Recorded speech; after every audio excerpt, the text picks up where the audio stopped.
Sal Perner's resume is impressive. The former head of the homicide squad, he spent 20 years with Victoria Police, reaching the position of commissioned officer. When he left the force, Sal's corporate career flourished, spending 11 years heading Australia Post Corporate Security Group and 3 years as Director Corporate of Security at Telstra.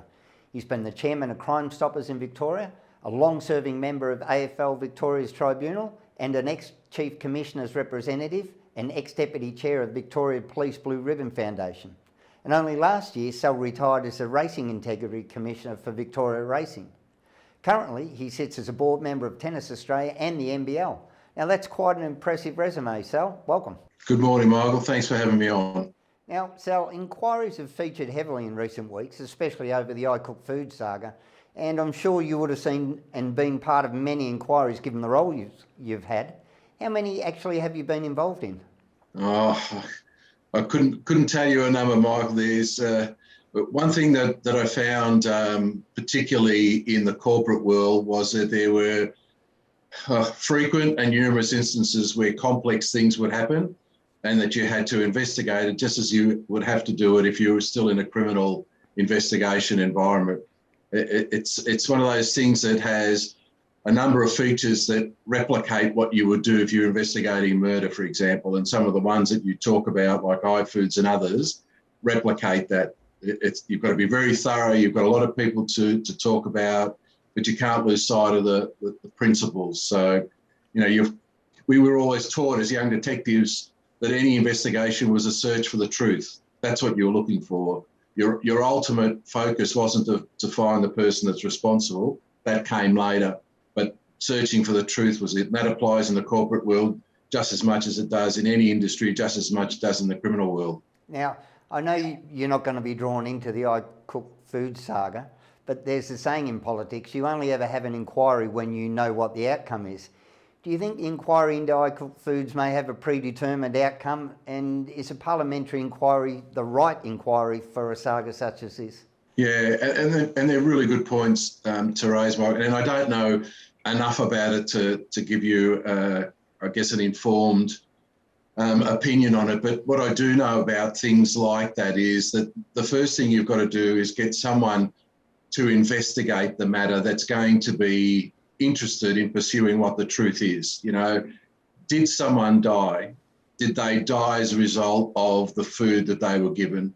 Where did the food come from? In what circumstances? What did the test shows? Et cetera, et cetera, et cetera, because that's what you're looking for. You're looking for that search for the truth. The second component to that is that the person or the group that actually investigates it must have an independent approach to it. They must be concerned with finding out what the truth is, not have a hidden agenda, not have a political agenda, not come to a conclusion that people want to see, but what the actual facts tell them. And that comes with having an independent person. And that's why we have these bodies that are independent, like the role that I had in racing, where I was independent of the 3 racing codes. Yes, they conducted their own investigations, but I sat over the top of that looking at that. That's why we've got an ombudsman. That's why we've got an IBAC, et cetera, et cetera. And it doesn't matter what the particular group or person is that conducts it, but you've got to make sure that they are independent, number one, and number two, they've got the powers to get the information they need to make a conclusion. So with the government running the inquiry, even though there are not government-aligned ministers involved in it, how do we make sure that it's truly independent, Sal?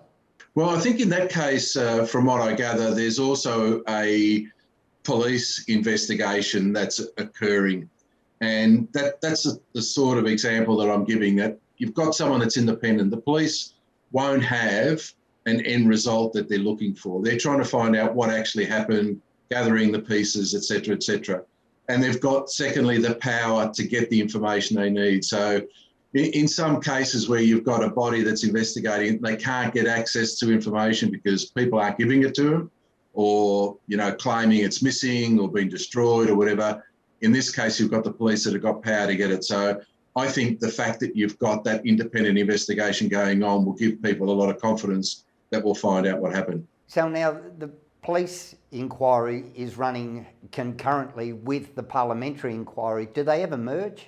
I'm not sure what the arrangements are in that situation. They do, what normally happens, Michael, is that if you've got an industry or a corporate body, an organisation that has something that's happened and they consider it to be internal, but it potentially is a criminal breach, they'll bring the police in early in the piece, and then they'll work out between the two of them who's going to do what. So, for example, the body itself or the industry itself will get, employee records, they'll get telephone lists, they'll get all the internal documents they need, and then the police will draw on that to help them with their inquiries. But ultimately, they're the ones that take the next step. And the corporate body, if you like, the council, whoever it is, will have to wait till the police do their work so that they don't impinge or affect the police investigation. That's how they generally work together.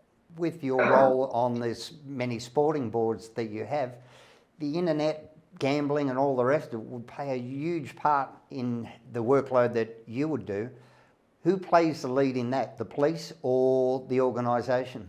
Yeah, we could talk about, sports betting for hours. It's just one of those phenomena that is, exponentially grown. It's huge, and part of that issue with legal sports betting is the illegal sports betting that goes on. And, I've seen estimates that put that at $1 trillion a year to $3 trillion a year. That's how big that black market part of it is estimated to be. It's a massive, massive industry.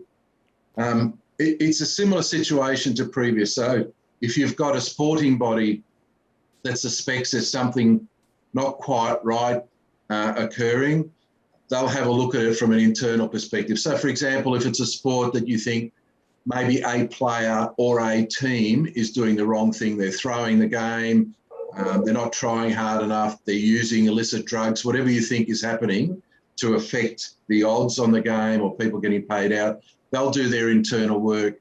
But the minute they think that perhaps it's a criminal offence, then they'll go to the appropriate law enforcement body and the two of them will come together to work out who does what.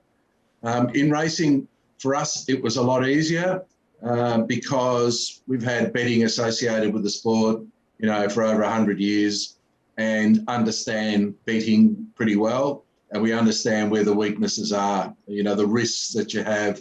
We call them integrity risks. So, a horse that's pulled, for example, a jockey that doesn't try hard enough, a trainer that gives the horse something that'll make it go better or even worse, which is a fairly new dimension to it, because with betting agencies, you can bet on an animal to lose as well, which is not something that's been part of sport.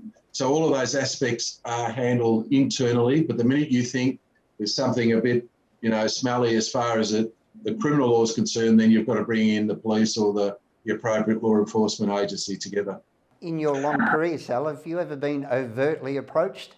I did when I was in the police quite a bit, and that ranged from the minor side where you pull someone over and you're about to book them for a traffic offence, or you take them back to the station and you're going to charge them with, drunk driving offences, and then they will make an offer and say, look, how about I pay the fine to you directly in cash, which is not a very subtle way of offering you a bribe, or other more subtle ways about, can I look after you some other way, to give me some favourable consideration, to straight out, here's some money, let me off.